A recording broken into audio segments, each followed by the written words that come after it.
Well, tell the people a little bit about Rebel News, which is who you work for. What is their goal in Australia? What do they do as a news broadcaster? Because a lot of the news broadcasters we have here in Australia do basically nothing. They just sit around and they take the press releases from our politicians and they publish them. But that's not how Rebel News operates. No, so look, our tagline says it all, and we miss you. You used to be a part of our team, but you got all fancy now. So, look, I think our tagline says it all, telling the other side of the story, and that means either telling the story that the mainstream media's telling, but giving the other side of it, another perspective. All other media, all the mainstream media, they pretend to have no bias and that they're just presenting the facts, when if you have a critical mind, you can see exactly what they're doing, and it is very much opinion.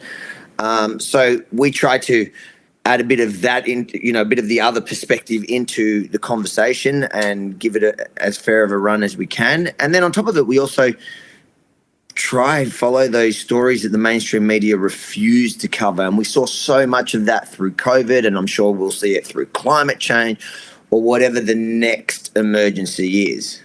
Yes, well, thankfully, you post these stories on platforms like Instagram and Twitter, and being able to annoy the reigning political regime with Twitter is not yet a jailable offence, thank goodness for both of us.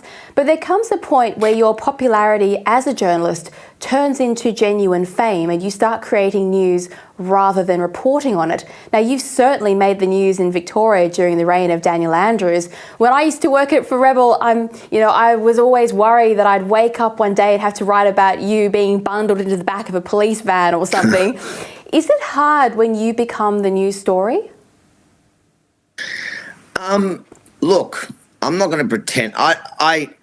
We chase stories. We look for stories. We don't chase to be the news. But you know what?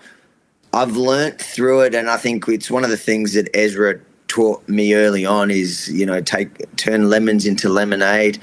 When you have a negative thing happen to you, you can wallow in it and feel bad for yourself and cry about how, it's unfair it is. Or you can turn it into telling that story you're trying to present and convey to the audience and the world, really. COVID was the perfect example. Me getting arrested all those times was the perfect example. And then it was kind of empowering for people. People were living through this journey with me of where we were this